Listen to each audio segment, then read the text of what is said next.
चुड़ैल चिड़िया का होलिका दहन। सुंदर वन जंगल में मुनमुन चिड़िया रहती थी। होलिका दहन के लिए अपनी सहेली टुनटुनी चिड़िया और बंटी कबूतर कालू कौवा को साथ में लेकर होलिका दहन में जाती है। और जैसे ही होलिका जलती है, आग में से एक चुड़ैल निकलती है। चुड़ैल चिड़िया को देखकर इन सबकी हालत खराब हो जाती है और जैसे ही ये पूछने की कोशिश करते हैं, तभी चुड़ैल चिड़िया बंटी कबूतर को मार देती है। ये देखकर सभी तेजी से भाग पड़ते हैं।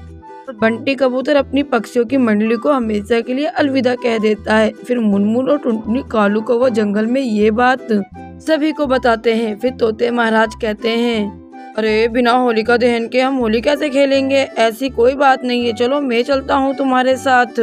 मुनमुन चिड़िया कहती है, माफ करना तोते महाराज, कहीं आप अपनी जान न खो दो वहाँ जाकर। फिर तोते महाराज कहते हैं, ऐसा कुछ नहीं है मुनमुन, चलो तुम सब। तोते महाराज सभी पक्षियों के साथ होलिका दहन में चले जाते हैं। फिर दोबारा होलिका दहन में से चुड़ैल चिड़िया निकलती है, कालू कौवे को मार देती है। फिर तोते महाराज और सभी ये देखकर बहुत ही ज्यादा दुखी होते हैं। फिर मुनमुन कहती है, मैंने तो पहले ही कहा था तोते महाराज आपसे, लेकिन आपने एक ना सुनी, अब हमारी बारी है। जैसे ही चुड़ैल चिड़िया तोते महाराज की तरफ बढ़ती है, वैसे ही तोते महाराज कहते हैं, रुको, तुम ऐसे क्यों मार रही हो? कल होली है और बिना होलिका दहन के हम होली कैसे खेलेंगे?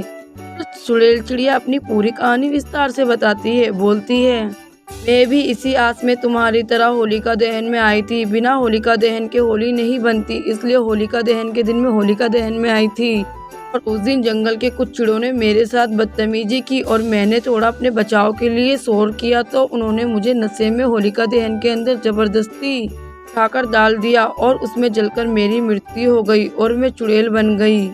और अब मैं हर एक से बदला लूंगी, किसी को नहीं छोड़ूंगी। तोते महाराज कहते हैं, लोग कौन थे? चुड़ैल चिड़िया बताती है, बंटी कबूतर और कालू कौवा मेरी मौत का जिम्मेवार है और अब मैंने उन दोनों को ही खत्म कर दिया है और मेरा बदला पूरा हुआ। और अब तुम अपनी होलिका दहन अच्छे से मनाओ और होली भी। और अब मैं हमेशा के लिए यहाँ से जा रही हूँ। तब बोलकर चुड़ैल चिड़िया हमेशा के लिए होलिका दहन से निकलकर मुक्ति पाकर चली जाती है। फिर जंगल के सभी पक्षी खुशी खुशी होली खेलते हैं।